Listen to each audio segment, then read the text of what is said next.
Out for Blood. I'm Jason Horton. I'm Rebecca Lieb. And this is Ghost Town.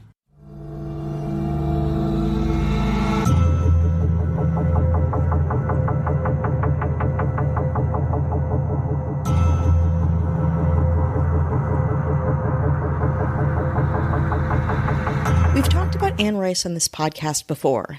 Episode 183 called The 5 Lives of Anne Rice, to be exact. That was released just after Anne Rice passed away. But I discovered a lot more about the famed New Orleans native and iconic writer than I ever thought I would.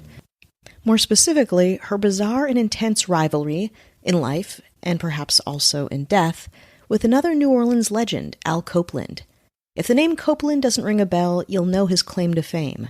Copeland founded the $1.8 billion fast food chain Popeyes. Today on Ghost Town, we're making a meal, out of an epic New Orleans feud. Anne Rice versus Popeyes. Before we begin, this episode's subject matter was put on my radar and beautifully told by Jeffrey Holmes of Strange True Tours, when I took his unofficial Anne Rice tour in New Orleans' Garden District. If you're in the area, I highly recommend Jeff's tour. It will educate you on all things Anne Rice and give you so much more context on her work and philosophical outlook. You can book a tour with Strange True Tours at strangetruetours.com. Again, highly recommend. Okay, speaking of context, if you didn't listen to our last episode on Anne Rice, again, episode 183, The 5 Lives of Anne Rice, I'm going to give you a little crash course on her. Anne Rice was born Howard Allen Francis O'Brien on October 4th, 1941. Yes, her legal name was actually Howard Allen Francis, named by her working-class Catholic parents to give Anne a bit of a leg up in a male-dominated turn-of-the-century America. Not unlike Taylor Swift's parents naming her Taylor. I just found that out on a different podcast. However, on Anne's first day of school, a nun asked her what her name was. She replied with the prettiest name that she knew, which was Anne, and eventually had it legally changed. Anne grew up in the Garden District of New Orleans, managing an alcoholic mother and a father who was primarily away on military duty. Anne lived close to the church, and that was a huge influence on her family, the church being representative of structure, rule-following, spiritualism, and support. When Anne was 15, her mother died as a result of her alcoholism, and Anne was put into St. Joseph Academy, a kind of punishing prep school. Rice describes St. Joseph's as a, quote, dilapidated, awful, and medieval type of place. I really hated it and wanted to leave. I felt betrayed by my father. In November 1957, Anne's father remarried and moved the whole family to Texas. There, Anne didn't quite like Texas either, but she did meet her future husband, Stan Rice, in her high school journalism class. Anne graduated in 1959 and did a brief stint in college, but eventually moved to Berkeley with Stan, also a writer. Anne's literary influences included whom you might expect: Charles Dickens, Shakespeare, the Bronte sisters, Virginia Woolf, and Stephen King, of course. But Berkeley was another place that didn't feel like home. She was a square peg in a round mothership of hippie cities. To make matters devastatingly worse, during this time the Rices had a young daughter named Michelle who passed away from leukemia. Anne was heartbroken, her own drinking amplified. Grappling with grief, Rice took one of her old short stories and turned it into her first novel, which was initially rejected by publishers. Still, the timeless, sexy, sensitive portrayal of New Orleans vampires could not be denied, and Interview with the Vampire was published by Knopf on a $12,000 advance. It was, of course, a massive hit. In 1978, the Rices had another child, a son named Christopher. Eventually, the Rices returned both to New Orleans and Catholicism, amassing a huge collection of antique dolls, and writing. Though her relationship with religion ebbed and flowed, her love of New Orleans never wavered. On December 11th, 2021, 2 months after her 80th birthday, Rice suffered a stroke and passed away. The New Orleans literary world would never be the same. But now let's shift gears and have another crash course. Again, very quick, just a little bit about Al Copeland, who also came from humble New Orleans roots. Born on February 2nd, 1944, Copeland lived in the St. Thomas housing projects and left high school at 16. He jumped from job to job until he landed at the Tasty Donut, a chain partially owned by his older brother Gil. At 18, Copeland sold his car to purchase another Tasty Donut location from his brother, getting him versed in the world of fast food. In 1972, at just 28 years old, Al Copeland founded the Popeye's Chicken and Biscuits fast food chain in the New Orleans suburb St. Bernard Parish. It was immediately a hit, and Copeland began franchising his tasty Louisiana-style chicken restaurant in 1976. Approximately 500 outlets were added over the next 10 years, hundreds more in the years to come. In a historic move in fast food history, in March 1989, Popeyes, then the third largest chicken chain, purchased Church's Chicken, the second largest, all under Copeland's company. And soon the government realized that the Church's purchase was heavily financed with liquid Popeyes assets, and I'm not talking fountain soda. In 1991, Al Copeland Enterprises was more than $400 million in debt, and Copeland filed bankruptcy. Although Copeland lost Popeyes in the bankruptcy, he retained the rights to some Popeyes recipes and products, and continued in the spirit of entrepreneurship, opening other restaurants all around New Orleans. Meanwhile, Copeland became a bit of a New Orleans icon due to his outrageous, larger-than-life persona, his 9 children by 4 ex-wives, his powerboat racing teams, and his yearly Christmas light show, and of course, his giant New Orleans mansion. He was a contentious figure, not just with Rice, which I'll get into, but with the community. He once got into a horrible fight based in a bidding war for a Louisiana gambling license, and Copeland's third divorce's presiding judge, Ronald Bodenheimer, pleaded guilty to promising a custody deal favorable to Copeland in return for a possible seafood contract and other benefits. Yes, I love it. 2 Copeland associates, as well as Bodenheimer, went to jail for participating in conspiracy, but Copeland was still a free man, with enough money, health, and resources to do whatever he pleased. That is, until December 2007, when he began treatment for complications caused by Merkel cell carcinoma, a rare form of cancer. Copeland had sought experimental treatments in Germany, but died in Munich on Easter Sunday, March 23, 2008, at the age of 64. Copeland's death, said New Orleans newspaper columnist Chris Rose, who was often critical of Copeland, said, quote, "I'm a big fan of over the top, a big fan of celebration, a big fan of lust for life, a big fan of big fun. Copeland epitomized these things.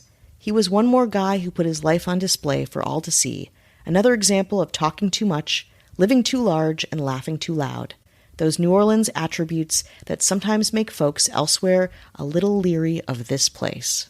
It would be an understatement to say that Anne Rice and Al Copeland were different people, but they did have some similar features. They were both incredibly themselves, entrenched in their own personal life and how they see their worlds.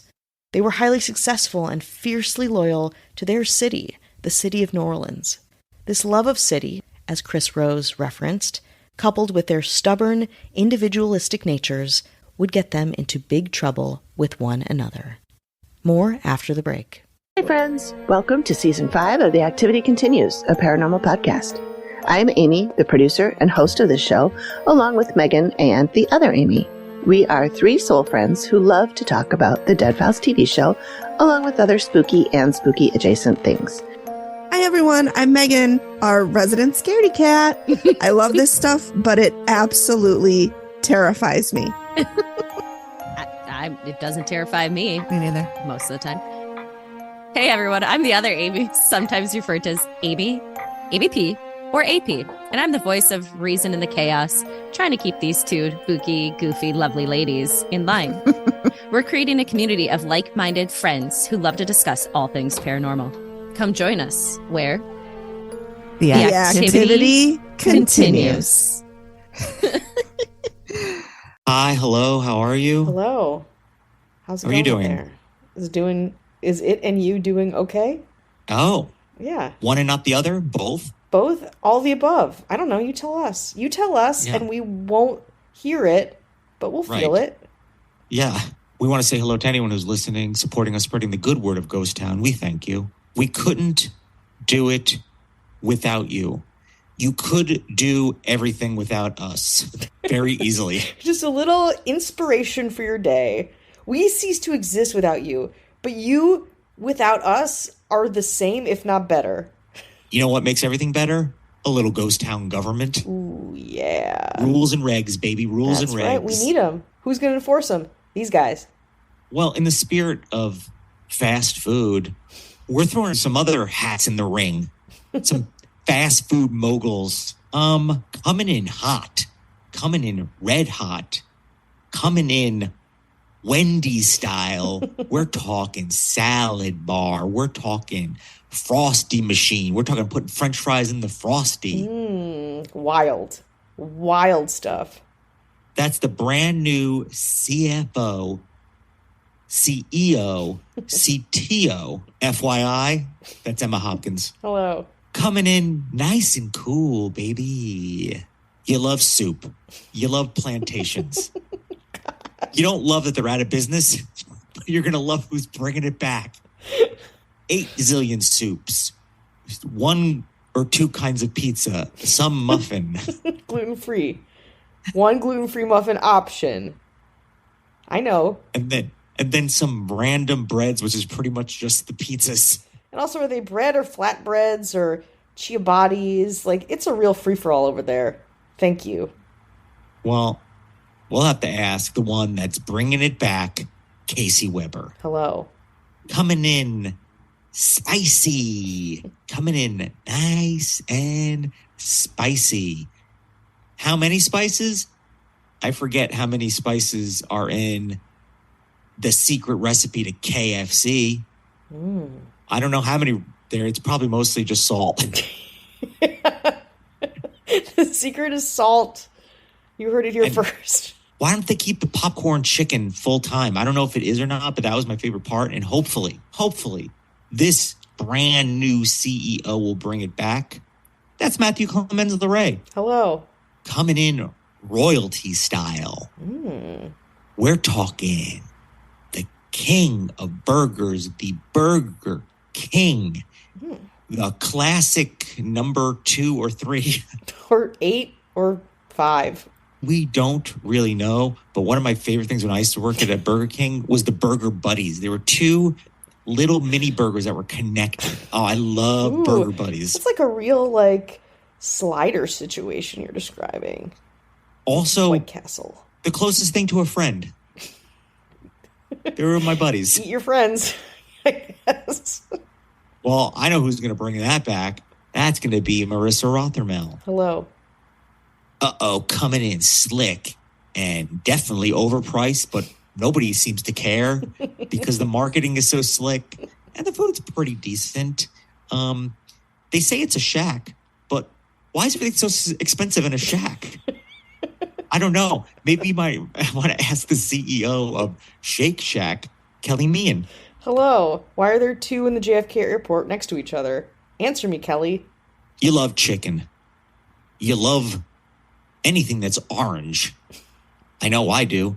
Hey, let me take the low quality chicken. Yeah, what do you want to throw on that? Make it 90% breaded. They're like, okay, you done? It's like, no, throw orange flavored sugar on it. You get some orange chicken, which is addictive, that comes from Panda Express. I don't know what's in it, but I purchased the sauce separately and put it on random things because I'm sick in the head. It's disgusting. It's terrible for you. It doesn't add edge. It's so bad. It's so bad. Panda Express orange sauce. You can just buy it and then put it on stuff like a crazy person. Well, anyway, you want to thank one person for that. All of that is Kat Drizel. Thank you, Kat. People will line up around the block and back again. Everyone thinks it's so great, and it is. Oh, it's pretty good for its price point. Is it worth losing your ever-loving mind over? I don't believe so, but it is definitely okay. It is good. Okay, it is good. And you know what? The last CEO is like, I don't want to be ousted, but I'll tell you something. Ashley Matson said, no, I'm the new CEO because this is a very successful company and I love the money and success. So it works. In and out CEO. Hello. Ashley Matson. Hello. And then our governor. One low quality food, fist of iron to govern them all. Whoa. It's the CEO of friggin' McDonald's. Mickey D's. Is anyone hungry yet? Or is anyone just sick? This is insanity. Everyone's like, insanity. please make it stop. If they haven't fast No. forwarded, they're like, dear God, stop. Well, we want to thank the CEO of McDonald's, who's just crushing small businesses left and right. Left and Part right. of the world's problem. For fucking profit. Our governor, Avian Noble. If you want no ads, no chit-chat bonus episodes, just the good stuff, 7 days for free, head on over to patreon.com/ghosttownpod. Now you want to get back into Popeyes versus the vampires? That's it. Let's go. In 1997, the cordial relationship between Anne Rice and Al Copeland, both a part of the city's upper crust, erupted. The cause? A restaurant's decor. Copeland had opened a new restaurant, Straya, a, quote, California Creole cafe on 2001 St. Charles Avenue in a former Mercedes-Benz dealership. Now, on the Anne Rice tour, Jeffrey Holmes said that Anne Rice didn't like the architecture, especially a kind of modern glass balcony. But when I did some research, that is probably the understatement of the century. It is not just a glass balcony. It is like a 90s mall had erupted, had vomited on the front of this like beautiful old building. It is wild. Like think, again, like as 90s Earth girls are easy as you could possibly think. Again, like splatter paint, like those squiggly lines, all in the front of this like finer dining restaurant that was once a Mercedes-Benz dealership. Anyway, the location of 2001 St. Charles Avenue was also personally significant to Rice, as it was where, at the end of her novel, Memnoch the Devil, her enduring vampire character Lestat, yes, the one from Interview with the Vampire, sees his reflection and at one point, after hundreds of years, disappears, ceasing to exist. Anyhow, Copeland's restaurant took over that spot and transformed the somewhat classically built structure into, again, a mall madness style food court. Think Saved by the Bell logo. I can't imagine it's even remotely close to the same vibe as, say, a vampire's last point of existence. Copeland himself called it magnificent. Rice, not so much. In classic passive-aggressive Catholic form, she took out a full-page ad in the Times-Picayune about Straya's horrible architecture. Here's a fun little excerpt. Quote, Straya's, however, is nothing short of an abomination, and Mr. Copeland should be ashamed. As a resident of New Orleans, I am distressed. I am sure that I do not speak for myself alone in saying that in spite of this most recent insult to all of our preservation goals, New Orleans remains our pride and joy. The humblest flop house on the strip of St. Charles Avenue has more dignity than Mr. Copeland's structure. What makes this really tragic is the fact that the structure of the restaurant itself is potentially beautiful. Remodeling promised a real asset to the avenue. Instead, we have an eyesore. New Orleanians, I urge you to exercise your constitutional right as Americans and let Mr. Copeland know your feelings, in writing or by phone calls. Maybe then Mr. Copeland will realize the gravity of his mistake and do something to show respect for his fellow citizens and his city. And once again, a warm welcome to all of our Mardi Gras visitors from all over the world. Anne Rice, it was signed, Anne Rice, author of Interview with the Vampire. As a note, reports say that Rice also planned to open her own restaurant, Café Lestat, in a Magazine Street building she owned, but that never materialized. But this might have added a bit more vitriol to her feud against the fine dining tycoon. At that point, according to the Anne Rice tour, Copeland had gone to Rice to talk it over.